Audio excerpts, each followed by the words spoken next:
কিছু কিছু মাননীয় সংসদ সদস্য তারা ৭২-এর সংবিধানকে ৭১-এর সাথে মিলিয়েছেন। মাননীয় স্পিকার, আমার জানা নেই আসলে তারা কোন বিবেচনা থেকে এটি মিলিয়েছেন। এটা তো সবসময় আওয়ামী লীগ মিলিয়েছে মাননীয় স্পিকার। তারা ৭২-এর সংবিধানকে ৭১-এর ফসল হিসেবে ৭১-এর চেতনার সাথে মিলিয়েছে।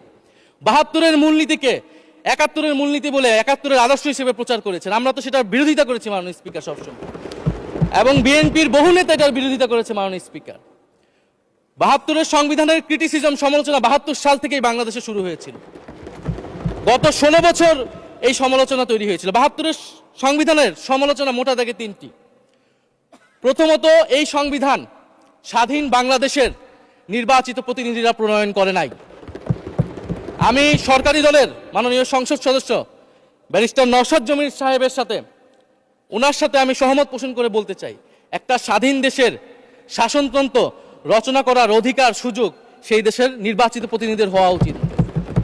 ৭২-এর সংবিধান রচনা করেছিল যারা ৭০-এর নির্বাচনে আইয়ুব খানের এলএফের অধীনে যারা নির্বাচিত হয়েছিল পাকিস্তানের শাসনতন্ত্র রচনা করার জন্য মাননীয় স্পিকার। দ্বিতীয়ত, এই ৭২-এর সংবিধান ইনহেরেন্টলি এটা একটা আনডেমোক্রেটিক কনস্টিটিউশন। একজন ব্যক্তির হাতে সকল ক্ষমতা অর্পণ করা হয়েছিল মাননীয় স্পিকার। সেই সময়ের শেখ মুজিবকে সামনে রেখে এই সংবিধান তৈরি করা হয়েছিল। একজন ব্যক্তির হাতে সংসদের ক্ষমতা, নির্বাহী বিভাগের ক্ষমতা, এমনকি বিচার বিভাগের ক্ষমতাও নানা কায়দা করে তার হাতে তুলে দেওয়া হয়েছিল মাননীয় স্পিকার। ফলে স্বৈরতন্ত্রের বীজ কিন্তু সেই ৭২-এর সংবিধান থেকে বাংলাদেশে শুরু হয়েছিল। এবং সবচেয়ে ইম্পর্টেন্ট, এই সংবিধান হচ্ছে মুজিববাদী আদর্শ দ্বারা রচিত হয়েছিল মাননীয় স্পিকার। ৭১-এর আদর্শ কিন্তু চার নীতি ছিল না মাননীয় স্পিকার।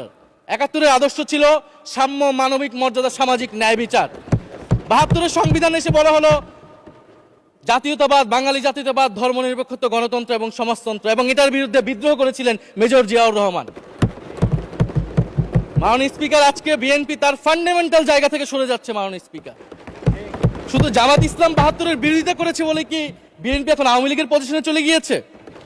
আমাদের জানা নেই মাননীয় স্পিকার। ৭২-এর সংবিধানের বিরোধিতা করেছেন বদরুদ্দিন উমর, ৭২-এর সংবিধানের বিরোধিতা করেছেন মাওলানা ভাসানী, ৭২-এর সংবিধানের বিরোধিতা করেছেন কমরেড মুজাফফর আহমেদ, ৭২-এর সংবিধানের বিরোধিতা শত শত মুক্তিযোদ্ধারা করেছেন মাননীয় স্পিকার।